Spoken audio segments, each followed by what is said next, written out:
Thank you, Mr. Speaker. This is House Bill 136, which is medicinal cannabis. I would ask for House Committee Substitute 1 to be reported by the clerk. Mr. Clerk, please report. House Committee Substitute 1 to House Bill 136. Gentleman from Jefferson. Thank you, Mr. Speaker. Again, this is the medicinal cannabis bill. This is Kentucky grown, Kentucky processed, Kentucky tested by Kentucky physicians, by Kentucky nurses, by Kentucky pharmacists, grown by Kentucky farmers on Kentucky land, Kentucky seeds, and all for our Kentucky brothers and sisters and the Kentucky patients from across the Commonwealth. Mr. Speaker, I will go into the committee substitute, but I want to move adoption of House Committee Substitute 1. Motion made for the adoption of House Committee Substitute 1. Is there any discussion? Seeing none, all those in favor, please signify by saying aye. Aye. All opposed, nay. Motion carries. House Committee Substitute 1 is adopted. Gentleman from Jefferson. Thank you, Mr. Speaker. House Bill 136 does a lot of things, but I'm going to go over it a 40,000 square foot view and answer any questions that anyone has. We've been here before. It creates 4 licensees. One is the grower. One is the processor that takes the plant and makes it into the product. One is the dispensary. The dispensary has to have a collaborative agreement with a pharmacist, where the Board of Pharmacy is overseeing that. There also is the fourth, and one can have 1, 2, or 3 of those licenses. They cannot, however, have the 4th license, and that is where we test the product for safety to make sure that it's not infused with fentanyl or anything else, and that it's exactly what it's supposed to be. So those are the 4 licensees that House Bill 136 creates. House Bill 136 and all of the licensees are governed by the Kentucky Department of Health. The physicians are obviously overseen by the Kentucky Board of Medical Licensure. They actually have to be approved by the KBML before they engage in the process. The nurses have to be approved by the Kentucky Board of Nursing before they engage in the process. And the Kentucky Board of Pharmacy also regulates the pharmacists that are involved and the collaborative agreements between the dispensary and the pharmacy. Everything is logged into Casper. That's a difference of this bill and last bill. The Bevan administration's Health and Family Services Cabinet told us that we couldn't put it in Casper. Thankfully, the new administration says that they would like for it to be in Casper, so that's another strength built into this bill, and that is that everything that goes through this process is going to be put in Casper. And that's obviously for healthcare professionals to review, but also for law enforcement to review as well, to make sure that the Kentucky patient is getting safe product for themselves. There are, I'll go over just a few brief things. There are qualifying conditions, which are on page 75 of the bill. There are 5 of them. So you cannot get it unless you have a qualifying condition that your physician, with whom you have a bona fide relationship, certifies that you have that condition, one of those conditions. We are not taxing this product in Kentucky. Decades ago, we made the determination that we don't tax medications in Kentucky, and so this bill honors that time-honored decision that our forefathers decided long ago. There are 37 states that have medicinal cannabis in the District of Columbia, and what we've done, that's not a reason to vote for or against the bill in and of itself, but what we've done is we've reviewed all those states, and we've taken the best parts from many of the states. Connecticut had probably the tightest bill in the country. We took from Connecticut's liberally and made our bill, the Kentucky version, and even stronger than Connecticut's version. There's local control that's weaved into this bill. So when House Bill 136 passes and becomes law, after the administrative regulations are created, it will be the law in all of the counties. A county, if they wish, can decide we don't want medicinal cannabis in our area, and the fiscal court can vote to take it away from that county, giving local control. More local control would be allowing the cities in a county that decided not to have it. We allow the cities to put it in their particular cities, and that is one of the reasons why KCO and KLC have endorsed House Bill 136. Mr. Speaker, I'm going to mention 3 objections that I've had and say why I've been able to overcome them, because I know a lot of my friends on the floor have those objections. Number one is I had an objection that there couldn't be banking.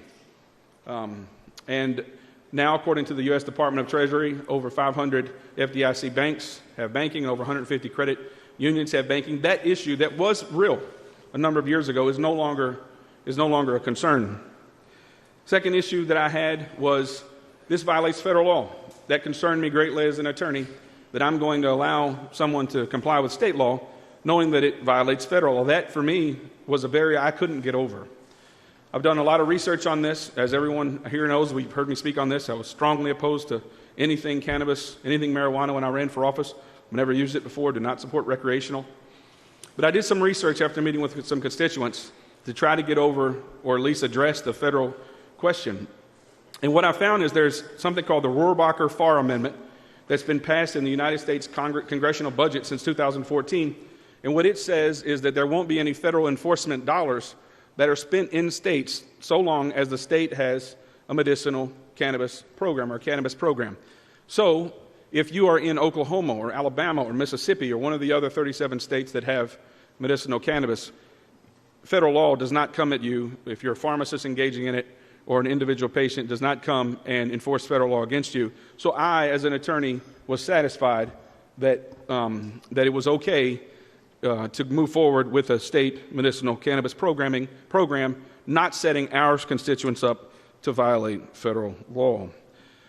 Third issue I had, some people on this floor have this issue, some people do not, is I didn't want to go toward recreational. Again, I've never used it.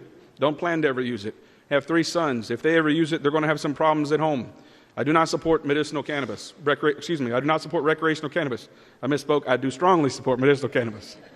Do not support recreational cannabis. That's not what this bill is.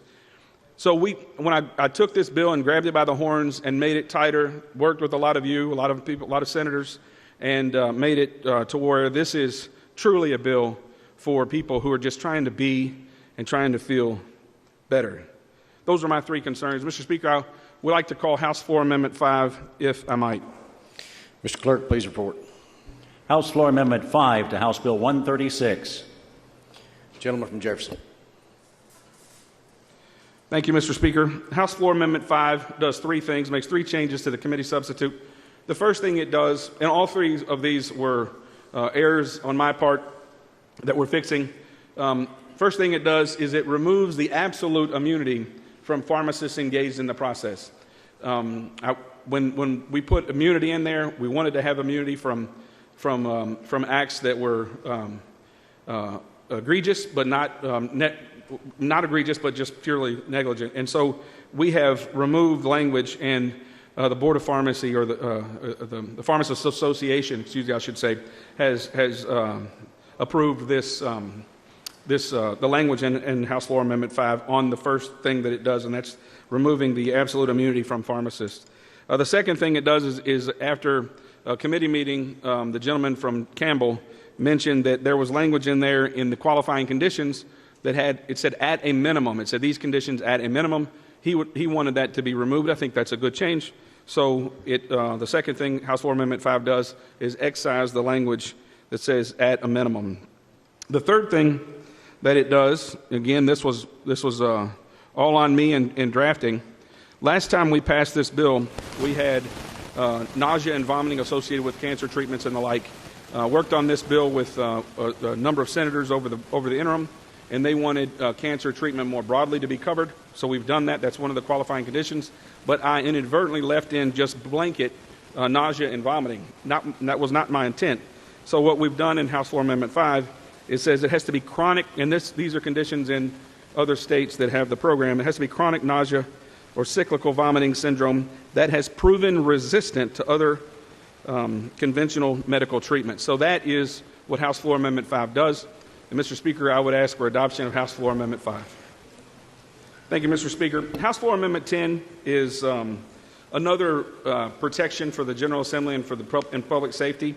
And what it says is if there are to be any additions or deletions from the qualifying conditions, that the board that is put together that's dominated by physicians and nurses and pharmacists, has some patient advocates on there as well, dominated by physicians, they're to make a recommendation to the Department of Health.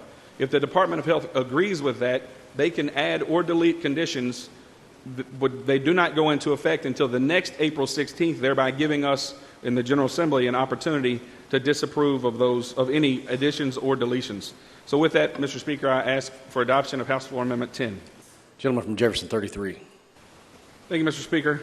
I move for passage of House Bill 136 as amended by House Committee Substitute 1, House Floor Amendment 5, and House Floor Amendment 10.